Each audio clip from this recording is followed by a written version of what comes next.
Assalamualaikum warahmatullahi wabarakatuh. Alhamdulillahirabbil alamin wassalatu wassalamu ala asyrafil anbiya'i wal mursalin sayyidina wa maulana Muhammadin wa ala alihi wa sahbihi ajma'in.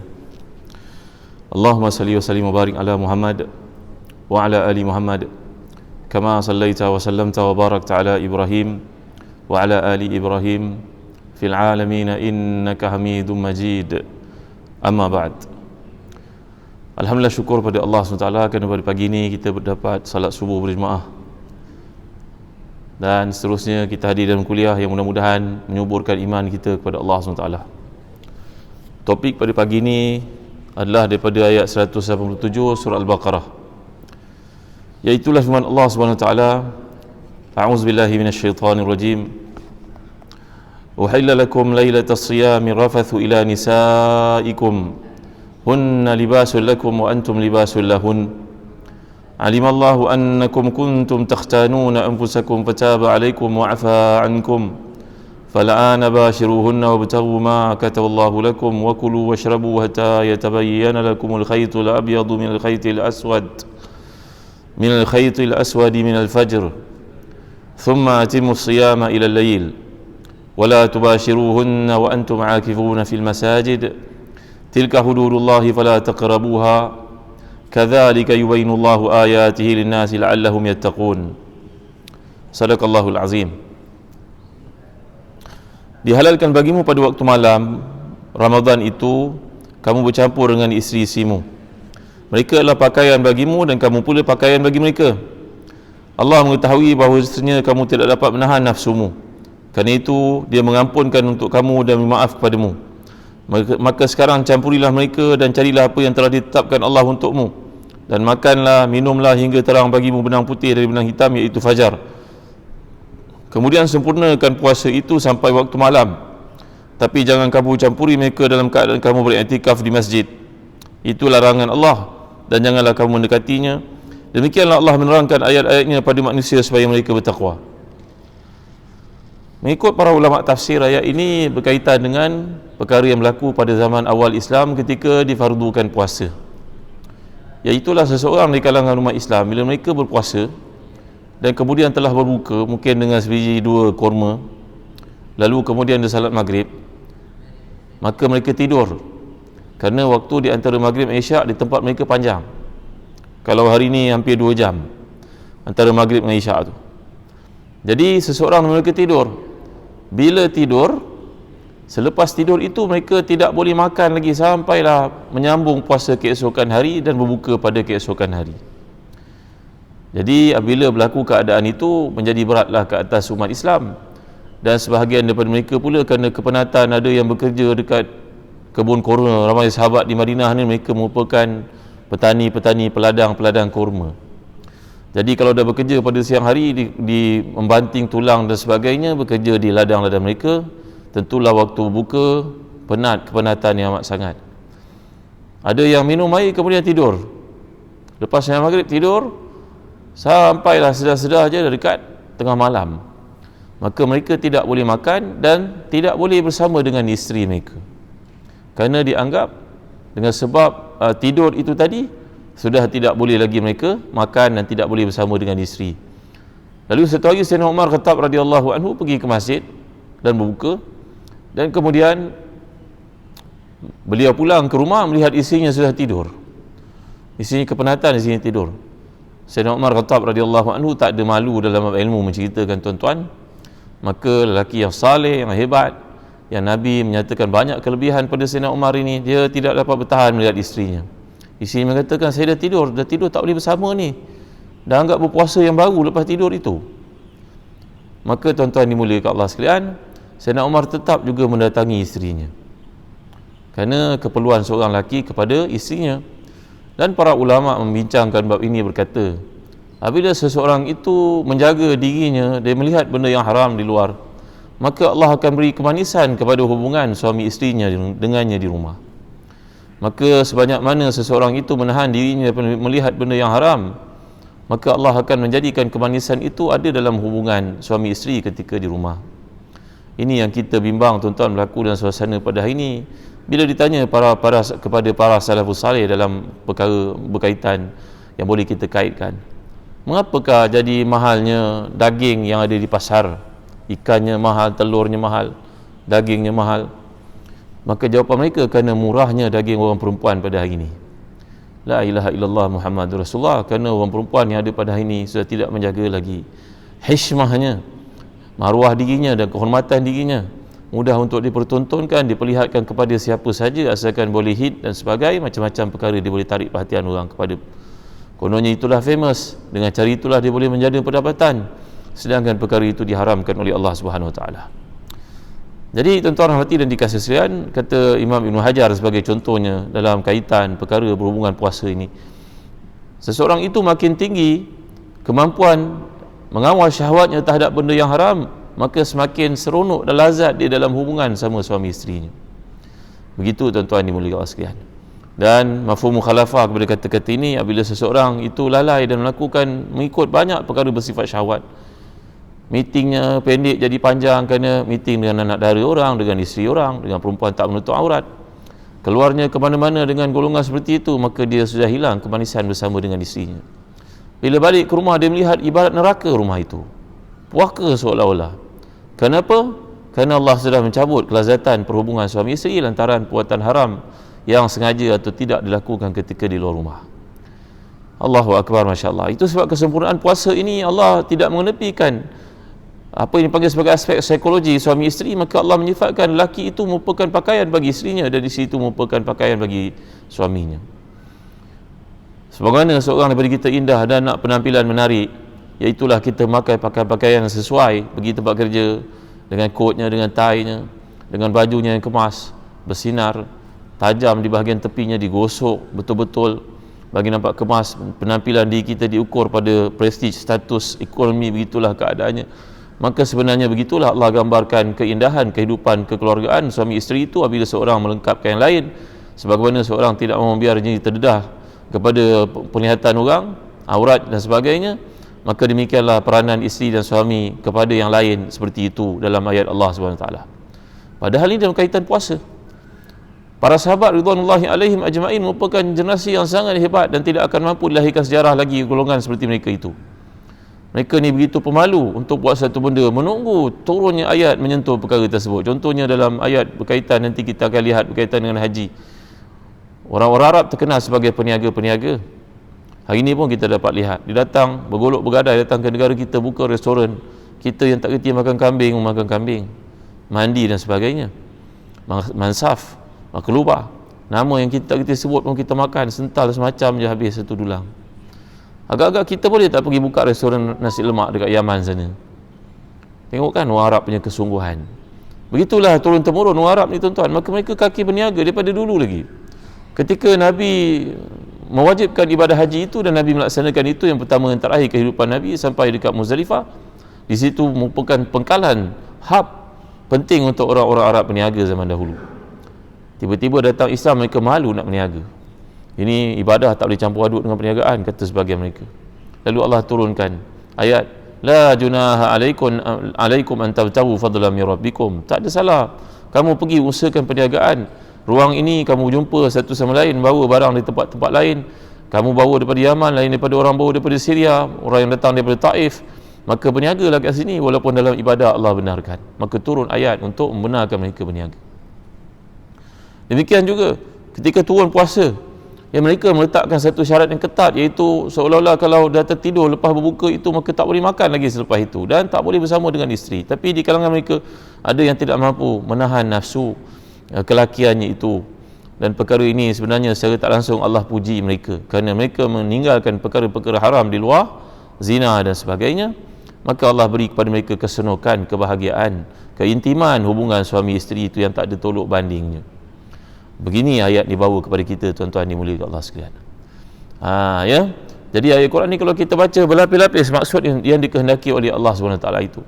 Itu sebab kalangan para ulama ni ketika menghuraikan Quran, mereka ada yang cenderung pada hukum hakam, ada yang bahas bab keindahan bahasa, ada yang membahaskan tentang sejarah di sebaliknya. Jadi bagai-bagai ilmu telah pun wujud dengan sebab turunnya Al-Quran. Yang Allah SWT bawa ayat sebanyak 6,236 ayat ni mempunyai maksud yang sangat mendalam tersirat di sebalik yang tersurat tuan-tuan dimuliakan Allah sekalian. Jadi satu pesan kepada kita semua, jagalah pandangan dia melihat yang haram. Man ghadda basarahu anil maharim awrasahullahu imanan yajid fi qalbihi halawatah. Dalam hadis Nabi SAW telah menyatakan riwayat Ahmad, siapa yang menahan matanya daripada melihat yang haram, maka Allah akan beri kepadanya kemanisan beribadah kepada Allah, dan sebahagian daripada kemanisan itu terletak pada perhubungan suami isteri yang tidak tercemar walaupun di mamah usia. La ilaha illallah. Apakah benar? Inilah kehidupan para salihin, yang mana Allah beri kepada mereka kenikmatan perhubungan itu tidak ada tolok bandingnya. Walaupun di luar sana bagai-bagai aurat yang ditonjolkan, dinampakkan kehidupan yang berpelesiran seperti itu, tapi tidak dipedulikan oleh si mukmin, kerana yang ada di rumah itu lebih halal, lebih bersih untuknya. Baik, seterusnya dalam ayat yang berikut Allah menyatakan tentang hukum i'tikaf. Wa antum akifuna fil masajid, kamu beriktikaf di masjid. Dan inilah di antara perilaku Nabi kita sebagai manusia yang paling bertakwa, mengajar kita bagaimana menjadi orang bertakwa itu di hujung Ramadan ini. Kana idza dakhala al-ashrul awakhir ahya lailahu wa ayqaza ahlahu wa shadda mi'zarahu. Nabi kita SAW melakukan perkara-perkara demikian. Pertama, Nabi membangunkan malamnya sallallahu alaihi wasallam. Yang kedua, Nabi mengejut keluarganya sallallahu alaihi wasallam. Yang ketiga, Nabi mengetatkan pakaiannya, mengetatkan kainnya. Dalam bahasa Indonesia ada panggil mengetatkan celananya. Kata Imam An-Nawawi dalam Majmu' menghuraikan hadis ini, begitu juga dalam Syarah Muslim, ia merujuk kepada dua makna. Sama ada yang pertama, kesungguhan beribadah kepada Allah. Yang kedua, meninggalkan terus perhubungan suami isteri seperti disebut oleh Aisyah radhiyallahu anha dalam hadis riwayat Ahmad. Jadi maknanya kedua perkara itu adalah benar. Dan setengah daripada para tabi'in memahami perkara ini dan merujuk kepada hadis-hadis yang kita tak berjumpa, tapi tentu ada asasnya. Seperti seorang bernama Ayub As-Sakhtiyani, seorang ulama yang berasal dari Basrah. Kata Imam Malik rahmatullah alaihi, aku orang-orang Iraq ni aku tidak pandang mereka. Ini kata orang alim lah, Imam Malik. Kerana aku rasa pelik macam mana dia duduk kat Basrah, dia boleh meriwayatkan hadis. Sehinggalah aku berjumpa dengan Ayub As-Sakhtiyani, maka aku mengatakan memanglah orang Basrah, orang Iraq pun punya hadis macam kami di Madinah.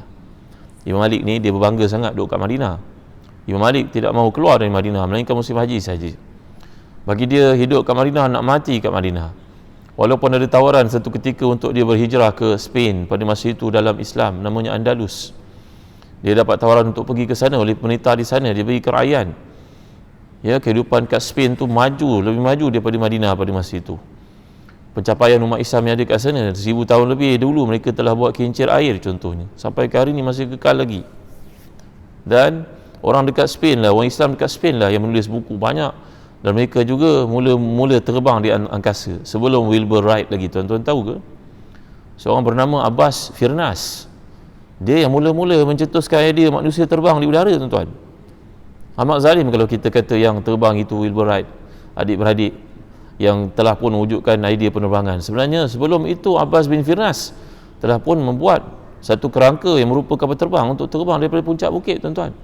Begitu majunya umat Islam dekat Spain, Andalus pada masa itu, dia menjadi kebanggaan satu dunia. Sebab dia kata Spain itu merupakan Andalus Islam itu seperti New York pada zaman pertengahan dahulu. Maka Imam Malik dapat tawaran untuk pergi ke Spain, duduk di sana, dibagi gaji besar, jadi ulama, jadi mufti. Dia hampir-hampir pergi, tapi bila teringat bumi Rasulullah ni tak jadi, tak apalah, miskin kat sini pun tak mengapalah, stay kat sini, mati kat sini lebih utama. Sayyidina Umar pun berdoa untuk mati kat sini. Imam Malik yang hebat ini, guru kepada Imam Syafi'i ini, dia memandang rendah kepada penduduk Iraq. Kerana kat Iraq ini daripada dulu sampai sekarang cetusan macam-macam fitnah, tuan-tuan. Dan kat situ juga terbunuh cucu Nabi namanya Hussein di Karbala. Orang-orang Iran, orang-orang Iraq, mereka berasal daripada agama Parsi. Mereka seolah-olah tak boleh menerima kedatangan Islam. Sebenarnya mereka berpura-pura ramai kalau mereka masuk Islam sebagai munafikun. Kerana mereka masih dendam kepada umat Islam yang telah pun menjatuhkan empire mereka, lalu mereka berpura-pura masuk Islam. Itu yang terjadi sebenarnya. Ya, kebencian itu meluap-luap tu sebab mereka telah pun mengizinkan berlaku pembunuhan kepada Sayyidina Hussein. Berapa belas orang keluarganya mati kat situ, tuan-tuan. Maka negara Iraq ni daripada dulu dipandang sebagai punca fitnah. Fitnah ni berarti tempat kezaliman, penganiayaan, penipuan, munafikun cukup ramai kat situ. Maka Imam Malik berkata, aku tidak percaya pada penduduk Iraq, Basrah, aku tak percaya. Tiba-tiba bila aku melihat Ayub As-Sakhtiyani datang menunaikan ibadah haji, Barulah aku tahu, ya Allah, ramainya orang alim yang saleh dan ikhlas seperti Ayub As-Sakhtiyani ni, yang dikatakan kalau dia berdoa kepada Allah, mengangkat tangannya ke langit, ya Allah turunkanlah hujan, ya Allah turunkan hujan, tempat ini kemarau, Allah akan turunkan hujan. Mendengar doanya itu, Ayub As-Sakhtiyani seorang ulama yang memiliki karamah yang luar biasa. Kalau dia minta, ya Allah hentikanlah hujan, kerana orang semua dah dapat air, pokok semua dah dapat siramannya, binatang semua dah dapat minumannya, Allah hentikan hujan. Ayub As-Sakhtiyani seorang ulama yang taraf wali yang sangat besar, tuan-tuan. Maka Ayub As-Sakhtiyani berkata, aku memahami hadis Nabi ini, lalu aku mandi tiap-tiap hari di antara maghrib dan isyak pada 10 hari terakhir Ramadan. Aku pakai pakaian yang paling elok, aku pakai wangi-wangian yang paling wangi yang aku ada. Ada kalangan mereka membeli baju sampai berharga 10,000 dirham, macam kita harga 40,000 ringgit bajunya.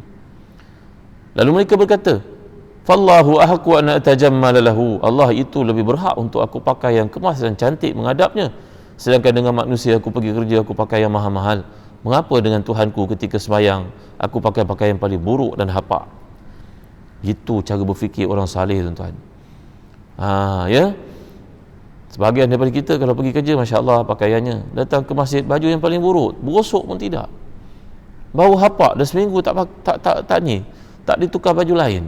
Alasannya tak apalah, sembahyang dalam masjid aircon, ya pakai pun antara maghrib isyak, buat tarawih saja, pakai baju tu tiap-tiap hari. Sedangkan para salafus salih bukan begitu gaya berfikirnya, tuan-tuan. Ya, yang perempuan sebagai contohnya, datang ke masjid pakai telekung yang paling elok, yang paling kemas, yang paling mahal untuk Allah Subhanahu Wa Taala. Ya, itu kelakuan para salafus salih, tuan-tuan. Baik, kita bincang bab iktikaf Nabi SAW, juga satu cerminan takwa yang nak diajar kepada kita pada pecutan terakhir Ramadan. Mungkinkah Lailatul Qadar ni telah berlalu? Kita tidak pasti, dan kita pula tidak dituntut untuk mencari tanda-tandanya sampai kita mengabaikan peluang beramal saleh. Sebagian orang datang Lailatul Qadar, mungkin Lailatul Qadar itu berlaku, benar-benar dia pun hantar mesej, 100 orang kawannya dia hantar, 1, 2, 3, 4 bangun, dia tak semayang juga. Apa tujuannya? Tujuannya nak tunjuk kau bangun qiyamul lail ke? Sia-sianya amalan kau. Apa benda kau buat ni? Kau pergi tayangkan kat sana sini biar satu dunia tahu kau bangun malam. Apa yang kau dapat di sisi Allah SWT? Inilah zaman bisnes yang mana bersifat riak, semua orang nak menunjukkan penampilan dirinya, dilupa kepada siapa dia beribadah, kepada Allah SWT. La ilaha illallah Muhammadur Rasulullah, masya-Allah, tabaraka wa ta'ala. Jadi satu daripada kelakuan Nabi kita, ibadah Nabi kita, yang Nabi menyifatkan dirinya sebagai manusia paling bertakwa kepada Allah SWT. Ama ta'lamun anni atqakum lillahi wa akhsyakum lahu. Tahu tak kamu bahawa aku ini adalah merupakan orang yang paling bertakwa kepada Allah, dan akulah orang yang paling takut kepadanya. Maka ikut cara aku. Buat apa kau ikut fulan bin fulan? Buat apa kau banggakan orang tu? Amat bahaya, tuan-tuan dimuliakan Allah sekalian. Pada hari ini kita menyambut Maulidur Rasul, mengingati perjuangan Rasulullah SAW, hidup hayat perjuangan baginda, betul baik. Tapi janganlah ditempel-tempelkan pula orang lain juga untuk disambut. Kan ke Rasulullah dah cukup. Apa buat kita pergi cari orang lain, pergi buat orang lain, nak tahu rahsia orang lain? Sudahlah, itu amalan dia dengan Allah. Dia pun tidak mahu ditonjolkan kepada orang ramai. Ulama-ulama dahulu, mereka meninggal dunia, mereka tak mahu kalau boleh hidup mereka diketahui oleh orang lain, takut padanya ada unsur-unsur riak walaupun mereka dah mati. La ilaha illallah Muhammadur Rasulullah. Imam Mawardi itu berpesan kepada anak muridnya, besok kalau aku mati, kau bakar semua karya aku, jangan dibaca orang. Aku tidak boleh bawa mereka ke syurga. Itu mungkin aku tulis syok sendiri saja. Anak murid ini kata, Tuan Guru, takkanlah Tuan Guru nak bakar banyaknya ilmu Tuan Guru, Ahkam Sultaniyah Al-Hawi dan sebagainya. Bagilah Tuan Guru untuk kami baca, banyak lagi benda yang kami tak sempat nak faham. Maka dia kata, anakku, kau dengar baik, engkau ini aku minta menjadi imam sebagai jenazah aku nanti. Tolong ya, kalau aku mati, pada hari mati aku nanti, aku sakaratul maut, kau pegang tangan aku. Kalau aku pegang tangan kau dengan kuat, aku mati, aku pegang tangan aku dengan kuat, kamu balik, kamu bakar semua gedung yang aku tulis ni, buku-buku, beribu-ribu buku ni kau bakar. Jangan satu pun sampai kepada orang. Tapi kalau kau pegang tangan aku, menunjukkan sakaratul maut itu, tangan aku menjadi loose, tak pegang kau, terlepas daripada genggaman, aku tak pegang tangan kau, maka ambillah buku itu dan terbitkanlah mana kau rasa perlu. Anak murid bertanya, kenapa Tuan Guru ya? Kenapa macam tu? Dia kata, kalau aku pegang tangan kau kuat-kuat, menandakan aku takut jumpa Allah, aku punya amalan tak cukup baik untuk jumpa Allah, aku akan dibalut dari malaikat, aku takut meninggalkan dunia. Tapi kalau aku lepaskan tangan kau, menandakan bahawa aku tidak perlukan pada engkau, aku dah nak jumpa dengan Allah, aku rindu dengannya. Jangan cakap pada siapa, diam-diam. Ini rahsia antara kita berdua. Bini aku pun tidak tahu. Dengar apa baik ini wasiat. Maka anak muridnya pun memegang amanah besar, tuan-tuan. Yang mana satu agaknya. Nanti kalau yang pertama digenggam tangan anak muridnya dengan kuat, tentu dia kena bakar buku-buku tu. Macam mana nak jawab pada orang ramai, ya? Dia pemegang amanah. Dia berdoa, ya Allah, ya Tuhanku, jadi kalau akhir matinya dengan kebaikan, biarlah dilepaskan tangan aku, tak pegang langsung, supaya aku berhak untuk terbitkan buku-bukunya. Maka dia menunggu saat dia tu berdebar-debar, tuan-tuan. Takut dia, amanahnya besar. Anak-anak Tuan Guru pun tidak tahu, isi Tuan Guru tidak tahu. Dia pegang amanah besar. Maka dia duduklah mentalkinkan gurunya, la ilaha illallah, Tuan Guru, ingat Allah, ingat Allah. Pegang tangan Tuan Guru. Tak berapa saat pegang, Tuan Guru pun lepaskan tangan dia, tolak tangannya. Yakinlah dia bahawa amalan Tuan Gurunya diterima oleh Allah SWT. Gitu tuan-tuan, hati dan dikasih sekalian. Takutnya para salafus salih terhadap detik-detik kematian, apakah amalan diterima atau tidak. Imam Ahmad bin Hanbal itu menulis beribu-ribu, beratus ribu hadis. Nama kitab hadisnya Musnad, Al-Musnad. Ramai para ulama mewasiatkan untuk baca kitab itu. Kalau baca padanya, insya-Allah jadi orang bertakwa, kata mereka. Besar, banyak, 42 jilid. Belum lagi diterjemahkan dalam bahasa Melayu, tuan-tuan. Saya tak pasti bahasa Inggeris ada atau tidak. Bahasa memang tidak ada. Musnad, panjang, lebih panjang daripada tangan ini bila didepakan, tuan-tuan. Imam Ahmad ketika nak matinya berkata kepada anak-anaknya, ayah mati ni, wahai Saleh, Abdullah, anak-anak lakinya, ayah tak tahulah kalau Allah tanya nanti, apa engkau buat umur kau 60 tahun lebih ni, kau buat apa apa engkau buat untuk Islam Ya Ahmad, padahal engkau meninggalkan ilmu yang kami baca mendekatkan diri kepada Allah, engkau kata tak ada apa-apa. Kalau engkau kata tak ada apa-apa, kamilah lebih teruk lagi tak ada apa-apa. Ahmad bin Hanbal, Imam Ahli Sunnah wal Jamaah, anak murid kanan kepada Imam Syafi'i, tuan-tuan dimuliakan Allah sekalian. Jadi begitu, bila kita menceritakan tentang Ramadan, dia melibatkan amalan Nabi, takwanya Nabi, Lailatul Qadar. Semua perkara ini adalah perkara-perkara yang akan membangkitkan iman, menjadikan kita orang lebih baik daripada sebelumnya. Jadi, apakah maksud iktikaf ini, tuan-tuan? Iktikaf ni berarti dari sudut bahasa Arab menahan diri daripada sesuatu. Walaupun perkara itu zahirnya halal, tetapi bila kita beriktikaf, berarti kita telah pun menahan diri kita daripada perkara-perkara halal yang lain. Maknanya kita menambah lagi tanggungjawab. Di samping berpuasa pada siang harinya, malam pun kita menambah lagi tanggungjawab untuk tidak bersama dengan isteri, seperti yang digambarkan tadi, walaupun ia halal. Itulah sikap Nabi kita dan amalan para salafus salih. Tujuannya apa? Tujuannya untuk mendekatkan diri kepada Allah Subhanahu Wa Taala. Walaupun syarat kepada iktikaf itu, walaupun duduk sesaat saja pada waktu malam ataupun siang, dengan niat untuk beribadah kepada Allah, mentaqarrubkan diri kepadanya. Alangkah baiknya setiap kali kita datang ke masjid seperti waktu ini, kita berniat, ya Allah, aku beriktikaf dalam rumahmu ini selagi aku berada dalamnya kerana-Mu. Ya Allah, aku beriktikaf, saja aku beriktikaf di sini selagi berada dalam masjid ini kerana-Mu. Kita keluar, pergi bilik air, masuk, sama balik semula iktikaf. Walaupun pada siang hari, walaupun pada malam hari, itulah merupakan pandangan jumhur para ulama. Baik, Ibn Rajab mengatakan iktikaf itu memutuskan hubungan dengan makhluk. Tujuannya untuk menjalin hubungan yang lebih akrab dengan Allah Subhanahu Wa Taala. Kerana inilah Nabi SAW beriktikaf 10 malam yang terakhir daripada Ramadan. Waktu lain Nabi tidak iktikaf di masjid. Kalau pada hari ini ada latihan iktikaf, tak ada masalah. Tapi yang Nabi lakukan hanya 10 malam terakhir Ramadan sahaja. Itulah yang diamalkan oleh Nabi kita SAW. Beliau, iaitu baginda, menghentikan kegiatan yang lain. Baginda mengosongkan hatinya dari segala bentuk perkara, kerana tujuannya bertakhalli dalam masjid untuk munajat kepada Tuhannya, berzikir dan berdoa. Takhalli maknanya beruzlah, berkhalwat. Kita ni bahasa Melayu sebut berkhalwat tu nampak macam buruk benar, berkaitan lelaki perempuan. Sebenarnya khalwat dalam bahasa Arab ini maknanya lebih umum daripada itu, iaitu bererti bersendirian, berdua-duaan dengan Allah Subhanahu Wa Taala. Jadi baginda membuat satu tempat kecil seperti kemah dari tikar dan juga kurma. Kalau tuan-tuan pergi ke negara Arab ini, ke Tunisia baik, Libya, Maghribi, Jordan, Syria, walaupun tengah perang, tak selesai lagi, Iraq, negara yang sedang macam-macam musibah berlaku ni, tuan-tuan, kita lihat di masjid-masjid mereka ni ada kemah-kemah, tuan-tuan. Kemah ni fulan punya, kemah ni fulan punya. Kalau moden pada hari ni macam kemah yang beli kat mana-mana lah, tuan-tuan. Tujuannya apa? Isteri itu datang teman suami, isteri itu uzur, Dia teman suami, dia tolong masak teh dalam kemah itu. Untuk suaminya mengantuk sembahyang, nanti 20 rakaat tak sampai mengantuk, keluar minum, nanti masuk balik semula, sambung balik semula. Ini sebenarnya daripada perbuatan Nabi kita SAW yang menunjukkan seriusnya beribadah kepada Allah SWT. Kita ini tak mungkinlah dapat buat begini lagi, tuan-tuan. Mana nak buat kemah kat sini ada tempat. Tapi nak menampakkan seriusnya salafus salih itu dalam beribadah di hujung-hujung Ramadan, jangan letih tak apa, keluar minum, masuk balik semula, sambung balik semula. Begitu ya. Jadi di kemah itu baginda berkhalwat, dan seperti yang kita faham, Nabi melaksanakan ibadah sembahyang ini cuma 3 malam saja terakhir daripada Ramadan. Nabi tidak meneruskannya kerana bimbang dia akan menjadi satu yang memberatkan umat Islam, menjadi satu perkara yang wajib. Sebagaimana Nabi kita tidak pernah azan, Nabi kita juga tidak meneruskan sembahyang tarawih berjemaah kerana dengan demikian dibimbangi akan menjadi satu tanggungjawab dan kewajipan ke atas umat Islam. Nabi tidak mahu itu dilakukan. Lantaran itulah Imam Ahmad berpendapat bahawa orang yang beriktikaf tidak menggauli, tidak berjumpa dengan manusia selama dia beriktikaf, walaupun untuk mengajar satu ilmu.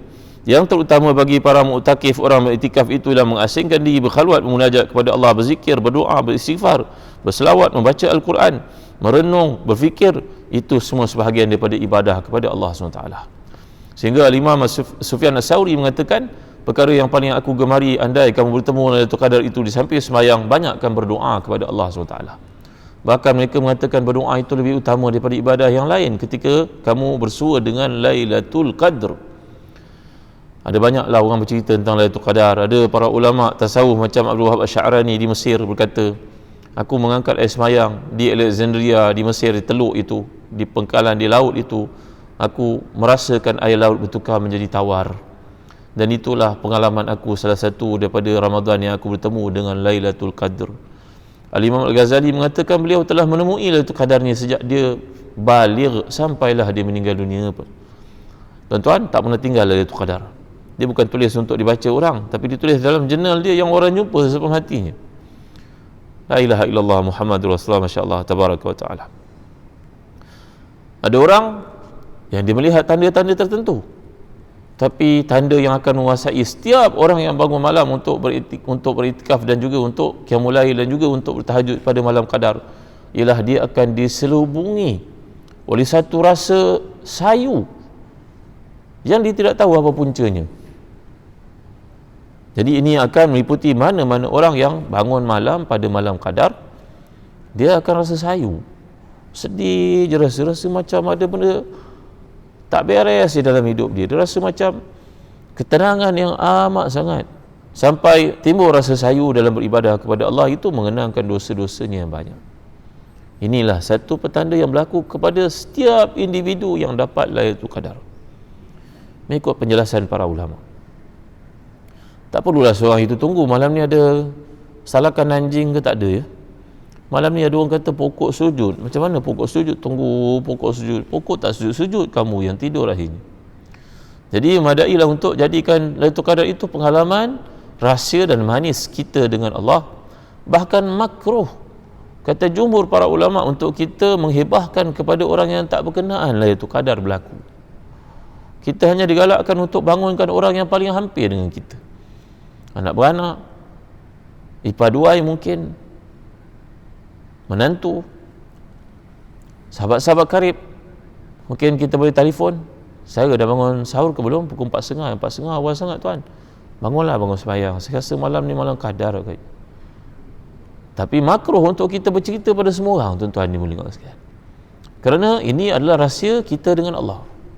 Dan Allah hanya beri perkara itu kepada siapa yang dipilih oleh. Maka orang yang tak dipilih oleh Allah, kita tak kenal. Kalau Allah dah pilih kita, alhamdulillah, syukur padanya. Tak payah nak sebut-sebut dengan orang. Ya, tuan-tuan dimuliakan Allah sekalian. Ni hantar pula dekat media sosial, sejuk, alhamdulillah, ya Allah terimalah ibadah aku malam tadi. Nak cerita pada siapa, tuan-tuan? Nak tunjuk malam tadi bangun ke? Takkan benda itu akan merugikan amalan kau? Apa kau tunjuk pada orang? Jadikan ia rahsia antara kau dengan Tuhan. Ya, jadi kembali kepada perkara ni, pernah dinyatakan kepada Ibn Abbas tentang orang yang berpuasa di siang hari, berqiyam pada malam hari, tapi tidak menghadiri Jumaat dan juga berjemaah. Maka Ibn Abbas menjawab, orang itu dalam neraka. Ini cerita bab khalwat tadi. Ada orang dia puasa, orang tak puasa pun dia puasa. Hari yang tak dibenarkan puasa pun dia puasa juga. Lepas tu dia duduk beruzah tengah-tengah hutan. Dia tak bercampur dengan orang, sembahyang Jumaat pun tak datang. Ada orang ni tuan-tuan. Seseorang daripada mereka ni mati, dia tak benarkan imam yang ada dalam karya itu mengimamkan sembahyangnya. Dia kata makamnya di negara kita dia yang paling tinggi, dia sudut kedudukan dalam pengamalan Islamnya itu, tasawufnya. Maka kena tunggu orang daripada tempat mana, Kalimantan, daripada mana kena datang untuk mengimamkan sembahyang dia. Maka mayat dia terbujur kaku selama seminggu, tuan-tuan dimuliakan Allah sekalian. Inilah antara orang yang ditipu oleh kejahilannya dalam beramal kepada Allah. Hidupnya berkhalwat, duduk, tak sembahyang Jumaat, sembahyang berjemaah tidak ada langsung. Duduknya di mana-mana gunung untuk berkhalwat dan juga untuk beruzlah, bertapa. Dia tak tahu perbuatan ini merupakan perbuatan haram di sisi Allah SWT, kerana berkhalwatnya Nabi kita sebelum datang Islam.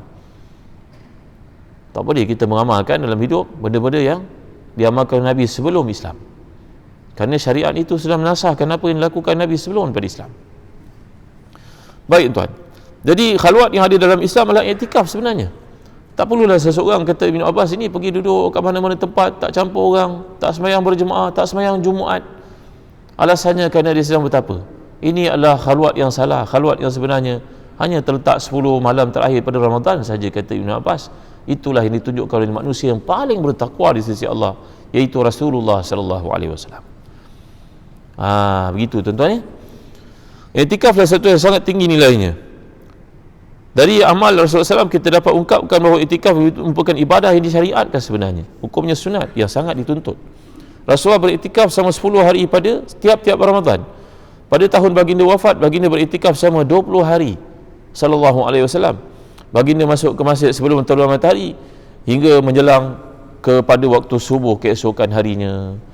La ilaha illallah Muhammadur Rasulullah. Demikian diriwayatkan oleh Ibnu Majah dan juga Abu Daud. Para sahabat dan isteri Nabi juga beriktikaf di bulan Ramadan, baik masa baginda hidup ataupun selepas baginda sallallahu wafat. Cuma adalah perbincangan para ulama terhadap wanita-wanita yang masih lagi muda. Apakah mereka digalakkan iktikaf di masjid ataupun iktikaf mereka di rumah mereka? Sebahagian daripada mazhab Syafi'i mengatakan galakan untuk wanita, terutamanya yang muda, untuk iktikaf di rumah. Sebaik-baik iktikaf seorang wanita muda adalah di rumahnya, dan sebaik-baik tempat di rumahnya adalah dalam bilik tidurnya. Kerana elah yang diberikan oleh para ulama lebih jauh daripada fitnah, itu lebih aman untuk iman. Kerana bagi seorang perempuan muda, perempuan yang masih menarik pada pandangan orang lelaki, dia pergi ke masjid mungkin akan mengganggu orang lain. Dia terutamanya kalau orang ini bersemula jadi merupakan orang yang cantik, dia akan mengganggu orang lain. Tuan-tuan rahmati dan dikasihi, walaupun dia tidak sengajakan benda itu. Sayyidina Umar Khattab radhiyallahu anhu, salah seorang isteri baginda bernama Atikah. Atikah ni seorang wanita yang apa kita panggil dia? Segak. Jadi dia pakai macam mana pun, pakai pudar pun orang tetap nampak fizikalnya, orang akan tertarik. Lalu Sayyidina Umar ini nak menghalang isterinya datang ke masjid. Sedangkan Nabi pernah bersabda, la tamna'u ima Allah an buyutillah. Jangan kau larang wanita-wanita, hamba-hamba Allah yang perempuan itu, wanita-wanita beriman itu, dari datang ke rumah-rumah Allah. Sayyidina Umar fikir, macam mana aku nak halang bini aku ni, dia cantik sangat. Sedangkan pada zaman Sayyidina Umar itu, zaman dekat dengan Nabi, dah ada puak munafikun, fasikun datang ke masjid untuk tujuan-tujuan selain daripada semayang, tuan-tuan. Ya, ini kita tengok dalam viral orang hantar, punya tak malunya orang ni, tuan-tuan. Dia pergi ke masjid, tengok banyak QR code masjid untuk derma, ditampal nyata QR code masjid tu, QR code nombor akaun dia. Kan tuan-tuan kan? La ilaha illallah. Orang fasik ni pada zaman Sayyidina Umar ada, tuan-tuan. Pencuri ni, tuan-tuan. Maka Sayyidina Umar risau. Sayyidina Umar ni seorang yang kita gambarkan awal-awal tadi, Allah beri kepadanya keimanan yang tinggi, dipanggil ghirah. Ghirah ni bahasa Arab bukan macam kita ghairah bahasa Melayu. Ghairah bahasa Melayu ni lebih pada syahwat. Tapi dalam bahasa Arab kalau sebut ghayur, Allah itu sangat ghairah. Dan ghairahnya Allah itu terhadap orang melakukan haram dalam Islam. Maksudnya ghairah dalam bahasa Arab cemburu. Orang Melayu terjemah ghairah jadi lain pula. Ya, bahasa Arab ghayur, ghirah itu maknanya cemburu. Orang beriman makin dia dekat dengan Tuhan, makin tinggi cemburunya. Betul. Sayyidina Umar ini, dia tengok isinya datang ke masjid, dia cemburu. Bini aku cantik, orang tengok. Apa aku nak buat Aku nak halang, tak boleh. Akhirnya Sayyidina Umar pun memakai pakaian gelap, tutup mukanya, tak nampak langsung mukanya. Dia pun duduk di tepi jalan, bersembunyi. Waktu sembahyang yang gelap, maghrib, isyak itu, bininya datang ke masjid, Atikah datang ke masjid. Sayyidina Umar terkam bininya sendiri. Dia gomolnya isterinya. Isinya pun menjerit-jerit, tolong, tolong. Wahai binatang, apa kau buat ke aku ni? Lepas aku. Bininya meronta-ronta. Bini tak tahu yang menekamnya itu suaminya sendiri. Maka dia pun lari pulang ke rumah. Mulai hari itu Atikah tidak lagi pergi ke masjid. Tuan. Maka Sayyidina Umar bertanya kepadanya, Atikah kenapa tak pergi masjid? Dia diam. Wanita yang bertakwa, salihah, dia akan menjaga kehormatan dan juga kemuliaan suaminya. Dia tak sampai dia cakap pada suaminya, tadi dia digomol orang. Macam seorang perempuan yang salihah lah kan, dia jalan dengan suami dia. Orang lelaki ni uban penuh di kepalanya. Orang perempuan dia pakai tudung, tak nampak ubannya. Justru berlakulah keadaan kadang-kadang orang yang mulutnya tidak ada adab berkata, tuan ni siapa? Ni anak nombor berapa? Bini tu dikata anak dia, anak pada lelaki tersebut. Kan ada orang mulutnya begitu kan. Ada orang ditakdirkan Allah, dia nampak mature, nampak matang. Isinya tak nampak, isinya nampak macam budak-budak. Begitu juga sebaliknya, boleh berlaku. Tapi orang yang mulutnya ada adab dan kesopanan dan iman, dia takkan cakap. Dia takkan cakap, ini anak nombor berapa? Itu mungkin isinya. Mungkin isinya telah meninggal, dikahwin yang baru. Orang yang tidak beriman, mulutnya menampakkan tidak iman. Asal muda sangat bini awak ya? Anak kamu, ingatkan anak tadi dia pergi pamer, pergi cerita pula pada orang. Ini orang tak ada iman, tuan-tuan. Kalau orang ada iman, dia tak cakap benda-benda merapu macam tu yang tak penting. Makin tinggi iman kita, makin kurang cakap kita yang sia-sia, tuan-tuan. Begitu. Bahkan para ulama, para sahabat dahulu nak tanya gender anak yang lahir pun tidak bertanya mereka. Oh, dapat cucu ya, alhamdulillah. Tak tanya lelaki ke perempuan. Kan perempuan lagi dipelinya orang itu. Apa dia dapat ya? Ini tanda tidak ada iman, tuan-tuan. Tak ada guna kita pergi sembahyang kalau kita cakap benda-benda begini. Besok ke akhirat muflis kita kena cakap benda sia-sia, tuan-tuan. Berhenti, stop. Cakap benda yang sia-sia, berhenti. Apa saya nampak banyak uban dekat kepala? Apa faedah kamu cakap begitu? Kamu menjadi tinggi makam dengan menghina orang ke? La ilaha illallah Muhammadur Rasulullah. Sayyidina Umar Khattab radhiyallahu anhu bertanya kepada isinya Atikah, Atikah kenapa tak pergi masjid? Atikah diam. Mulai hari itu tak nampak dapatan hidungnya di masjid. Dia sembahyang kat rumah. Akhirnya pada hari Sayyidina Umar hampir mati itu, Sayyidina Umar beritahu padanya, Atikah, agaknya begitulah dia cakap bahasa yang kita mudahkan. Sebenarnya, kau ingat tak pada malam kau diterkam orang? Tersipu-sipu Atikah ni, diam ni. Ya, suamiku, aku ingat. Ketahuilah olehmu, sebenarnya akulah yang terkam kau itu. Kerana aku tidak mahu lihat kau di masjid, semua orang tengok kau. Aku rasa macam cemburu sangatlah. Orang beriman cemburu, tuan-tuan, untuk tempat yang betul. Bukan cemburu yang membuta ya, cemburu di tempat yang betul. Kerana Allah menimbulkan kasih sayang yang seperti itu kerana dia menjaga matanya daripada benda yang haram. Maka dia rasa kelazatan ada pada isinya di rumah itu. Seperti yang kita katakan awal-awal tadi. Jadi tuan-tuan rahmati dan dikasihi sekalian. Jadi iktikafnya perempuan muda lebih baik di rumahnya lebih baik dalam bilik tidurnya. Kita kalau ada bilik khusus tempat semayang, itulah tempat iktikaf isteri kita. Waktu mereka masih lagi muda, anak-anak masih kecil, iktikaflah kat rumah. InsyaAllah pahalanya sama dengan suami di masjid. Itu kata-kata siapa tuan-tuan? Kata-kata para ulama mazhab Syafi'iyah. Pengikut mazhab Syafi'i disebut oleh Imam Muhammad Imam Wahab Az-Zuhaili dalam buku beliau bertajuk Al-Fiqhul Islami wa Adilatuh. Baik, Allah telah menerangkan bahawa Lailatul Qadar diletakkan daripada bulan Ramadan sebagaimana Allah menerangkan kelebihannya lebih daripada 1000 bulan beramal pada waktu itu. Di antara jalan yang wajib ditempuhi untuk mendapat Lailatul Qadar adalah beriktikaf seperti mana dilakukan Nabi SAW, mewujudkan perasaan tamak terhadap ganjaran yang Allah peruntukkan. Tamak dalam akhirat bukan macam tamak pada dunia. Orang yang tamakkan akhirat lebih dahsyat daripada orang tamakkan kat dunia. Kalau orang tamakkan satu benda dunia, kita pergi beli barang dekat kedai dia, harga barang itu RM9.90. Kenapa tak letak RM10 dia? Nanti orang kata barang murah, kurang daripada RM10. Itu dia punya cara promosinya. Boleh tak agak-agak kita pergi minta kurang lah, RM9 ni 90%, bagi RM9 lah. Apa pula RM9 90%? Minta dia 90% kurang, boleh tak? Usahakan 90%, 10% boleh tak bagi, tuan-tuan, dia takkan bagi. Oh, minta maaf, benda dah key in dalam sistem, dia kata. Tengok kita beli kapet kan, oh ni mahal ni, harga asalnya RM1000, tapi hari ni cuma RM790 je. Kurang lagi lah, RM500 boleh tak? Bukan RM200.5 dia nak bagi kurang pada kita. RM1 pun dia tak akan bagi kurang, betul tak? Dia tak minta maaf, tak apa, nanti saya bagi sejadah kecil yang terlebih overstock yang dia ada tu, dibagilah kat kita. Kita berkata, oh alhamdulillah, tak dapat kurang, dapat hadiah. Orang dunia tamak pada dunia dahsyat, tapi orang yang sedar kepentingan akhirat, dia akan tamak akhirat lebih daripada orang tamak dalam bab dunia 10% ni tadi, tuan-tuan. Ya, betul. Kan itu Imam Abu Daud berkata, seorang yang saleh di kalangan mereka mendengar orang bersin dekat seberang sungai. Dia bersin, sunat bila bersin kita ucap apa? Alhamdulillah. Kalau tak sebut alhamdulillah, orang lain tak payah sebut yarhamukallah. Begitu caranya, prosesnya. Kalau orang tak ucapkan alhamdulillah, kita tak payah sebut yarhamukallah.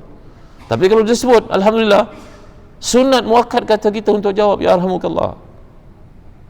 Maka orang ini dengar orang bersin dekat seberang sungai, dia boleh sewa sebuah sampan untuk pergi ke seberang sana dan bertanya kepada yang bersin tadi, fulan, tadi aku dengar kau bersin daripada seberang, kau ucap alhamdulillah tak? Jawapan orang itu, ya, aku ucap alhamdulillah. Sekarang aku jawab yarhamukallah. Apa ni tuan-tuan? Kalau tamaknya akhirat itu melebihi sekali-galanya, lebih tamak daripada orang dunia dalam sen, sekupang, RM1, RM5 ni tadi. Maka demikianlah amalan para salafus salih untuk mengejar mendapat Lailatul Qadar. Mereka akan tengok apa prosesnya untuk dapat Lailatul Qadar itu. Kurangkan makan, mandi antara maghrib dan isyak.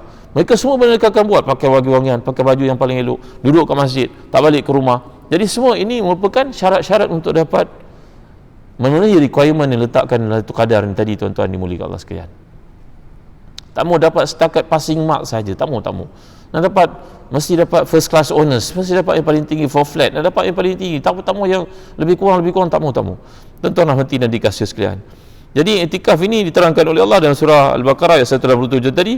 Oleh itu iktikaf dilakukan untuk mendidik jiwa, iaitu mengosongkannya sepenuhnya untuk berada di masjid bagi tujuan muhasabah diri dan memperbaiki kekurangan-kekurangan yang ada dalam ibadah kita. Al-Imam Bukhari dan juga Muslim meriwayatkan daripada Aisyah, wa tarakan nabiyyu fi syahr Ramadan hatta i'takafa fil ashr al-awakhir min Syawal. Nabi tidak beriktikaf pada satu malam Ramadan sehingga baru iktikaf, sehingga masuk ke bulan Syawal. Sampai malam Syawal pun masih lagi iktikaf Nabi kita SAW. Kerana ada hadis yang mengatakan siapa yang iktikaf di masjid pada malam Syawal dan juga malam bulan Zulhijjah, 10 Zulhijjah itu, hari raya Aidil Adha itu, Allah akan hidupkan mereka, hati-hati mereka pada hari matinya hati-hati manusia. Ya. Baik. Bagian-bagian iktikaf ni hukumnya ada kala wajib, ada kala sunat. Wajib bagaimana? Bila seseorang bernazar. Ya. Saya bernazar, contoh, saya bernazar nak iktikaf kat Masjid Aqsa. Allah, Masjid Aqsa ni lebih tinggi daripada masjid kita tahu. Jangan main-main. Nak pergi ke Masjid Aqsa senang ke? Maka kata para ulama, kalau kau berniat untuk iktikaf ke satu masjid, kau pergi iktikaf di masjid lebih tinggi makamnya di masjid itu, maka tertunailah nazar tersebut. Maka seorang bernazar untuk iktikaf di Masjid Aqsa, kalau dia pergi iktikaf di Masjid Nabawi, maka qadaklah nazarnya itu, kerana Masjid Aqsa bawah Masjid Nabawi dia sudut kedudukan. Tapi jangan sebaliknya. Ya, nazar nak iktikaf kat Masjid Nabawi masuk umrah nanti, jangan main. Tak boleh dilakukan kat masjid ni, kena pergi sana juga nanti. Kerana nazar itu dah jadi wajib dilakukan. Baik. Ya. Dalam satu hadis, ya Rasulullah, ini nazartu an i'tikaf laylatan fi Masjidil Haram. Faqala Nabi, "Aufi bi nadhrik." Wahai Rasulullah, saya bernazar untuk iktikaf di Masjidil Haram. Maka Nabi berkata, wajib ke atasmu untuk melaksanakannya. Dah niat iktikaf di masjid-masjid yang besar itu, nilainya di sisi Allah, maka tak boleh pergi yang kurang daripada ini. Para ulama punya dua pendapat tentang waktu mulakan iktikaf. Setengah mereka mengatakan bermulanya pada hari pertama dalam lingkungan 10 hari yang terakhir itu, iaitu pada malam 21, bermula pada siang harinya. Ada yang mengatakan iktikaf itu bermula selepas masuk maghribnya. Al-Imam Nawawi mengatakan, Al-Imam Syafi'i mengatakan bahawa barang siapa ingin meneladani Nabi dalam iktikaf, hendaklah dia masuk ke masjid sebelum terbenam matahari menjelang malam 21. Ini yang paling baik. Mana sebelum berbuka lagi dah dekat masjid, iktikaf sepanjang malam. Ya, itu yang dikatakan orang Arab ni, kalau ada hajat apa-apa, isteri datang hantar ke masjid. Memang kita nampak ada satu sudut kat situ, dia mungkin dah tua, dia letak Quran stand yang besar tu, ada kerusi dia, orang tahulah itu reserve untuk dia, penuh dekat saf pertama ni. Memang kita tak boleh nak penetrate. Maka nanti isteri datang waktu petang hantar makanan. Memang dia iktikaf cara Nabi SAW. Ya, boleh kita lakukan bagi orang yang tidak ada apa-apa komitmen, orang dah pencen sebagai contohnya. Jadi pendapat Imam Syafi'i ini dapat kita lihat, ya, bagaimana dalam hadis mengatakan kana Nabi idza arada an ya'takif salal fajr thumma dakhala mu'takafahu. Ada juga yang mengatakan bahawa iktikaf ni mula pada siang hari, kerana Nabi pun buat demikian. Nampaknya Nabi melakukan kedua-dua sekaligus. Jadi tuan-tuan rahmati dan dikasihi sekalian, yang terakhir sekali saya nak sebut, masa dan juga batas iktikaf ini, waktu iktikaf secara umum terserah kepada siapa yang nak melakukannya, sama ada dia nak buat setengah hari, 1 hari, 10 hari, sekejap, berada dalam kuliah seperti ini berniat iktikaf pun boleh, maka ia waktu itu ada keluasannya. Cuma mereka nak mengikuti Nabi SAW, kalau nak buat 10 malam terakhir lepas maghrib menuju ke subuh, lepas subuh berpulang ke rumah, ini adalah satu perkara yang sangat baik jika boleh dilakukan. Ya'la bin Abi Uyainah mengatakan bahawa saya iktikaf dalam masjid sebentar saja. Atak mengatakan yang bahawa dipandang iktikaf selagi berada dalam masjid. Apabila seorang duduk dalam masjid niat untuk melakukan kebaikan walaupun mendengar kuliah, maka dia juga termasuk dalam bab ini. Abu Hanifah pula mengatakan bahawa tidak sah iktikaf yang kurang dari 1 hari. Imam Malik mengatakan tidak sah iktikaf kurang dari 10 hari. Jadi iktikaf yang bersifat sunnah seperti pilihan dalam mazhab Syafi'i boleh dilakukan walaupun sebentar, seperti yang telah dijelaskan, juga merupakan pandangan daripada para salafus salih. Dan sebenarnya dalam iktikaf ni ada bahagian kita memutuskan iktikaf, iaitu bila seseorang kita keluar daripada tempat iktikafnya tujuan untuk qada hajat, pergi ke bilik air sebagai contoh, maka mungkin pada waktu malam itu dia lapar sangat, tak ada makanan, dia keluar sekejap pergi makan, balik semula sambung iktikaf. Itu juga berlaku seperti para sahabat ridwanullahi alaihim ajma'in. Syarat iktikaf ni, yang pertama sekali Muslim, yang kedua mumayyiz, yang ketiga suci daripada janabah. Haram bagi seorang yang berjanabah masuk dalam masjid, duduk dalam masjid. Lalu saja tidak mengapa. Haram bagi perempuan yang haid dan juga nifas. Kerana itu tidak sah iktikaf bagi orang kafir, anak kecil yang belum mumayyiz, dan orang yang berjanabah, haid atau nifas. Yang berlaku kadang-kadang kita bawa anak kecil ikut ke masjid untuk iktikaf, ini satu tarbiyah. Mudah-mudahan anak itu besok ikut ayahnya. Itu tak mengapa. Tapi sahnya iktikaf dikira pada orang yang telah mumayyiz. Jadi iktikaf ni duduk dalam masjid untuk niat mendekatkan diri kepada Allah SWT, maka inilah merupakan satu ibadah Nabi SAW yang boleh kita lakukan. Dan para ulama berselisih pendapat tentang apakah terdapat tempat-tempat tertentu saja yang kita boleh iktikaf padanya, sama ada masjid itu ada Jumaat ataupun tidak. Macam kita anggap surau lah, surau itu boleh iktikaf atau tidak padanya. Ya, kebanyakan mereka mengatakan selagi ada didirikan sembahyang 5 waktu, walaupun tidak ada Jumaat di situ, maka boleh beriktikaf di situ, seperti yang juga difatwakan oleh Majlis Agama Islam Kedah, Jabatan Fatwa Negeri Kedah, dan fatwakan harus beriktikaf walaupun kat surau, walaupun tiada Jumaat padanya. Walau bagaimanapun yang paling utama kata mazhab Syafi'i, beriktikaf itu dalam masjid jami'. Masjid jami' berarti masjid yang didirikan Jumaat padanya. Jadi tuan-tuan hati dan dikasihan, mudah-mudahan Allah beri kepada kita kelebihan dapat melakukan ibadah ini. Jangan kita pandang benda ni lemah, benda ni remeh, benda ni kecil, tapi merupakan amalan Nabi kita sallallahu alaihi wasallam. Kalau Nabi tadi jelaskan bahawa baginda sallallahu beriktikaf untuk dapat itu kadar, kita tentulah lebih-lebih lagi. Bagaimana romantiknya Nabi kita yang terakhir saya nak sebut pada tuan-tuan, antara perkara keharusan dalam kita beriktikaf ini. Safiyah mengatakan bahawa Nabi sedang iktikaf, aku datang berjumpa dengan Nabi, aku pegang tangan Nabi, kemudian aku bangun untuk pulang, Nabi menghantar aku pulang. Ya Allah, hebatnya. Safiyah ni adalah isteri Nabi dari keturunan Yahudi. Safiyah, seorang wanita yang mulia, yang banyak sedekah, tapi physically dia rendah. Maka Aisyah radhiyallahu anha pernah berkata kepada Safiyah, berkata pada yang lain, Safiyah ni cantik, cuma dia pendek je. Apa tujuan kata-kata ni tuan-tuan? Ya, kita bukan mengumpat tau. Ada orang kata, ya Ustaz jangan sebut itu mengumpat Aisyah. Kau belajar hadis ke tidak? Ini hukum tau. Kerana hadis ni menyebut tentang perlakuan Aisyah, menunjukkan bahawa perhubungan isteri dengan isteri yang lain memang kadang-kadang ada yang tak ngamnya, termasuk isteri Nabi. Cemburu itu kalau merupakan dosa, maka tentulah isteri-isteri Nabi ni berdosa semuanya. Tak begitu kan? Jadi perasaan cemburu wujud di antara isteri-isteri. Madu dengan madunya ada. Dia boleh kata pada Rasulullah, Safiyah cantik Rasulullah, cuma dia pendek. Rasulullah berkata, wahai Aisyah, engkau telah berkata satu perkataan. Perkataan tu kalau dicampurkan ke dalam lautan, semua laut akan kotor dengan kata-katamu. Itu Aisyah, tahulah, taubatlah engkau kepada Allah. Tak baik kau kata orang macam tu. Dipilih ke untuk jadi rendah? Dipilih ke untuk jadi gemuk? Dipilih ke untuk lahirkan hitam? Dia pilih ke untuk lahir rambutnya keriting macam orang negro? Mesti tak pilih kan? Itu Allah tetapkan kan? Apa sebab kau kena ungkit benda-benda macam ni? Nabi menyebut dengan penuh ketegasan sallallahu alaihi wasallam. Jadi Nabi menghantar Safiyah pulang. Ya Allah, hebatnya Nabi kita SAW. Kalau seorang isterinya nak menaiki unta, Nabi meletakkan kaki baginda untuk dipijak supaya dapat naik ke atas tu. Apa salahnya kalau sesekala kita ni isi nak naik kereta, bukakan pintu, tuan-tuan? Dulu mula-mula kahwin buat begitu kan? Lepas kahwin lantak kamulah. Nabi tolong bukakan, kalau kita nak ibaratkan macam tu, punya romantik Nabi kita, tolong bukakan pintu kereta, tuan-tuan, begitulah ibaratnya. Nabi SAW apa, bukan jauh sangat rumah Safiyah dengan masjid. Tak. Nabi sedang iktikaf, Nabi batalkan iktikaf, pergi hantar isi nak tunjuk. Aku menghargai engkau tahu. Bahawa semua benda dalam hidup ni aku menghargai. Buat tuan-tuan. Tak buat begitu, tiba-tiba salah seorang meninggal dunia, barulah menyesal tak sudah-sudah. Betul tuan-tuan? Ada seorang, orang kata padanya, cium anak itu bukan sunat, hukumnya wajib. Wajib?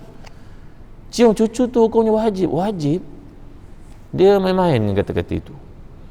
Mak aku tak pernah aku cium. Dia bangga pula cakap begitu. La ilaha illallah Rasulullah. Tuan-tuan, bulan puasa berlaku peristiwa. Tiba-tiba dia dapat panggilan, mak dia meninggal dunia di utara. Itulah hari pertama dan terakhir dia cium mak dia. Kita jangan main-main. Dalam hadis orang cakap kita, ya Allah, macam tu ya, aku tak mampu buat lah ya Allah. Aku belum mampu buat. Kan aku buatkan bini aku kata, engkau buang terbiat ke? Kan nak buat ni kena beritahu dulu kadang-kadang kan. Ya? Jangan kita kata, oh, ya ke?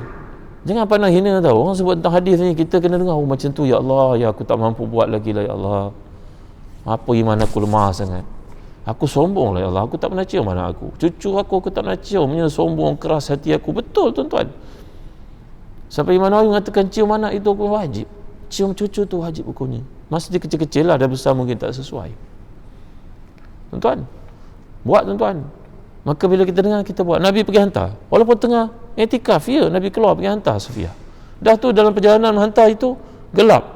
Tiba-tiba ada dua orang daripada kalangan muhajirin lalu, nampak Nabi, mereka memperderaskan perjalanan mereka. Nabi memanggil, mari sini, mari sini. Ini isteri aku, Safiyah.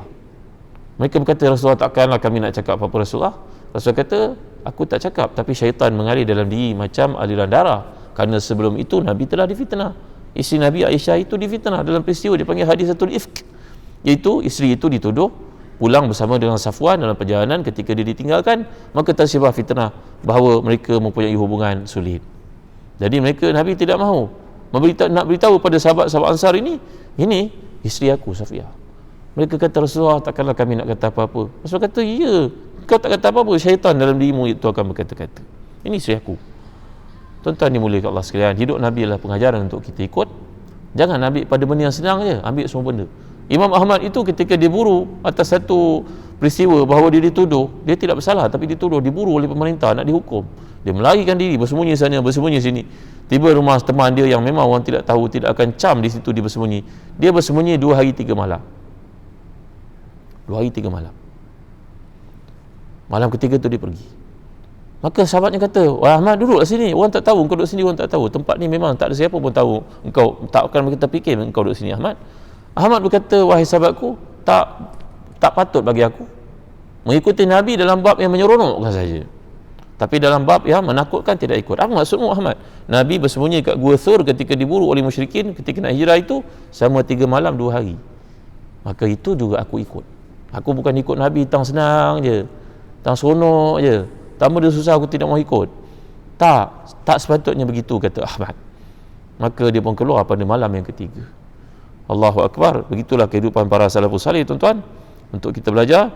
Maka Ibnu Munzir mengatakan bahawa ulama sepakat menetapkan muktakif boleh keluar daripada tempat iktikafnya untuk tujuan buang air, untuk tujuan menghantar isteri. Dan ada kalanya romantiknya Nabi kita SAW ketika iktikaf itu, rumah Nabi bercantum dengan masjid, kepala Nabi berada dalam bilik Aisyah itu, Aisyah menyikatkan rambut Nabi. Allahu Akbar. Allahu Akbar. Rahmatnya Nabi kita SAW, pengasihnya, penyayangnya.